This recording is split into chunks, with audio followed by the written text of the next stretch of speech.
प्यारे मित्रों, मैंने बताया था आपको पिछले वीडियो में कि कैसे लोग स्वार्थ लोलुप होकर के, पद लोलुप होकर के अपने सत्ता का दुरुपयोग करते हैं, अपने अधिकारों का दुरुपयोग करते हैं।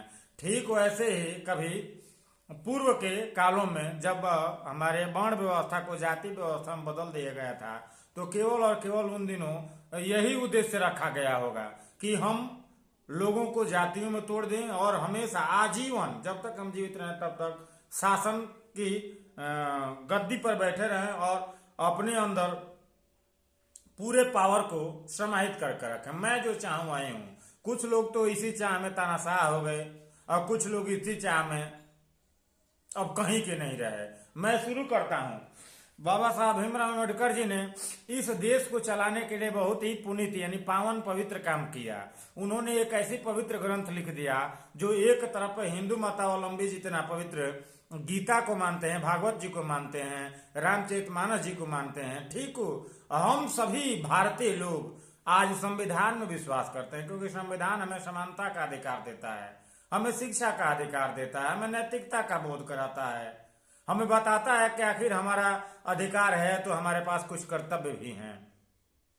तो प्यारे मित्रों, आप समझिए कि जिन संविधानों में बाबा साहब भीमराव अम्बेडकर जो आज के युग के आदि मानव, महामानव या एक भगवान के रूप में है, आप भी मानते होंगे, मैं भी मानता हूं, मैं उनका दिल से सम्मान करता हूं। ऐसे ही उनके नियम को, उनके संविधान पे जब तक देश चलता रहा बहुत सारे अमेंडमेंट सुधार होते रहे, लेकिन कभी किसी ने आरक्षण लागू करने का हिमाकत नहीं किया।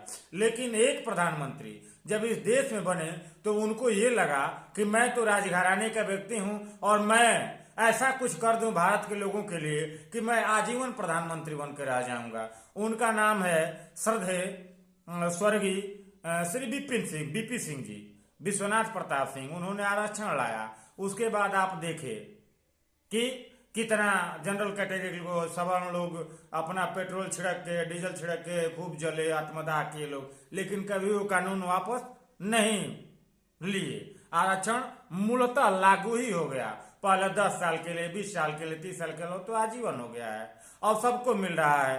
EWS का भी आरक्षण, सवर्ण वर्ग के लोगों को भी आरक्षण, और हर जाति वर्ग के लोगों को अलग अलग आरक्षण मिल रहा है। इसमें कोई दो राय नहीं। लेकिन जिस लालच के साथ उन्होंने ये आरक्षण लागू किया था, क्या वो आज उनका नाम कहीं लिया जाता है? क्या वो आज देश के प्रधानमंत्री हैं? तो खैर कोई बात नहीं, आप लोग हमारा इशारा समझ सकते हैं। आज के लिए इतना है, फिर मिलते हैं अगले वीडियो में। जय हिंद।